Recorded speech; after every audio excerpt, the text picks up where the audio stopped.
Depuis maintenant plus de 10 ans, les scandales agroalimentaires se succèdent et se ressemblent. De la viande de cheval à la crise du lait, la méfiance des consommateurs ne cesse de gagner du terrain. Mais en 2017, un aliment est apparu dans le viseur des médias et a attiré toutes les foudres. Le jambon. Révélation sur les techniques de sa conservation et les nitrites. Au cœur d'un énorme enjeu de santé publique. Risque cancérigène. Contamination à la listeria. Des lots de jambon supérieur contaminés par la listeria. Remise en cause du bien-être animal et vidéochoc dans les élevages. Crise des éleveurs, malmenés par les industriels de l'agroalimentaire. Ou encore manifestation végane. Des militants qui dénoncent les conditions d'élevage. En quelques mois, le jambon est devenu persona non grata. Ces éleveurs altréteurs contre la viande. Conséquence, un marché en panne dont tous les voyants sont passés au rouge. Enregistrant ainsi, après une constante augmentation depuis 15 ans, un recul consécutif de 26 mois en avril 2017. Une fréquence des achats et des quantités achetées en baisse. Des consommateurs qui changent profondément leur comportement et se tournent vers de nouvelles alternatives végétales dont l'évolution de la pénétration a atteint 81% en 2017. Clou du spectacle, pour la première fois en France, les ventes de burgers ont dépassé les ventes du traditionnel jambon-beurre. C'est dans ce contexte de crise et face à un destin qui paraissait inéluctable que Fleury-Michon, leader français sur la catégorie, a décidé de prendre le sujet à bras-le-corps afin de stopper l'hémorragie. Un défi d'autant plus ambitieux que la rentabilité de Fleury-Michon se retrouve prise au piège entre une hausse des matières premières et une stagnation des tarifs de la distribution. Comment la marque a-t-elle rebondi ?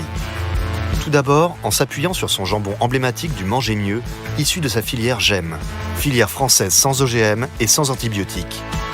Mais aussi en mettant en scène de vrais éleveurs. Romain, Roland et Emmanuel, passionnés par leur métier, jouant ainsi la carte de la sincérité.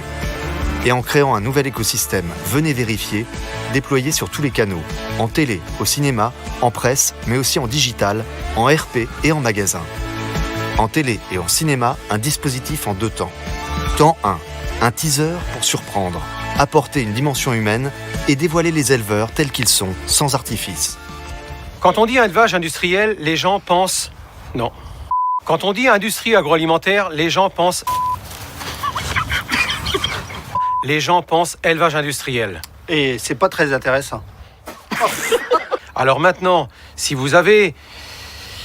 Non.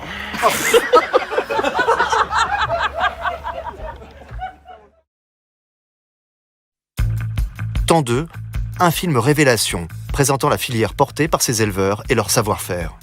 Quand on dit industrie agroalimentaire, les gens pensent élevage industriel. Et c'est pas rassurant. Pourtant, certaines grandes marques n'hésitent pas à faire appel à des éleveurs qui travaillent différemment. Comme nous.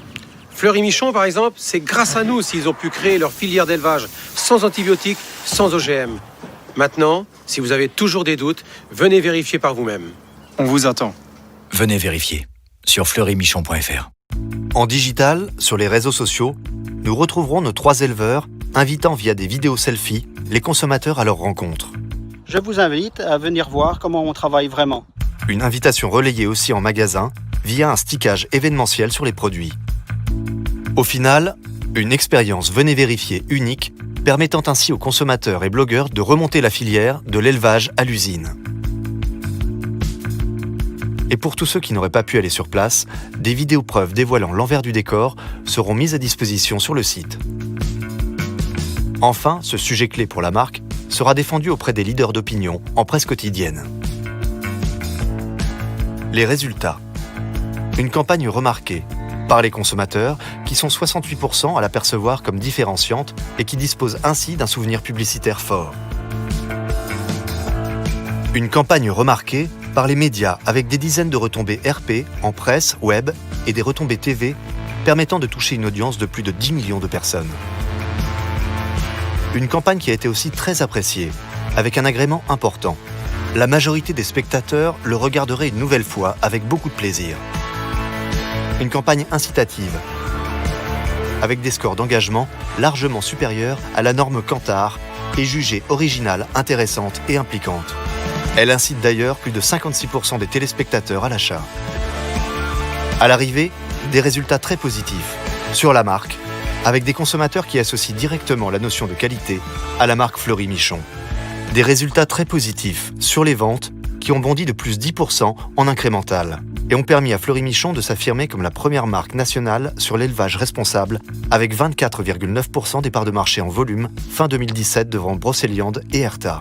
La campagne a permis d'augmenter la pénétration dans les foyers de plus 2,3 points entre fin 2016 et fin 2017 et ainsi recruter plus de 633 000 nouveaux foyers consommateurs.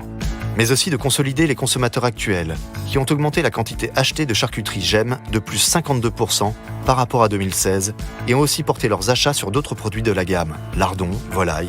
Au final, un chiffre d'affaires de la gamme charcuterie qui repart enfin à la hausse fin 2017 avec une évolution de plus 0,3% alors qu'il n'avait cessé de baisser en 2017. Une campagne qui a aussi boosté le lancement de la filière J'aime le poulet avec des perspectives d'évolution 2018 de plus de 111% en volume. Conclusion, cette campagne a contribué à réaffirmer l'engagement de la marque dans le manger mieux, initié depuis quelques années, et à légitimer la première présence de Fleury-Michon sur le Salon de l'Agriculture en 2018. Enfin, elle a permis de contribuer à l'élargissement de la filière J'aime, avec maintenant plus de 51 éleveurs qui l'ont rejoint, tout en ouvrant aussi de nouvelles perspectives à la création d'une nouvelle filière française bio en cours aujourd'hui.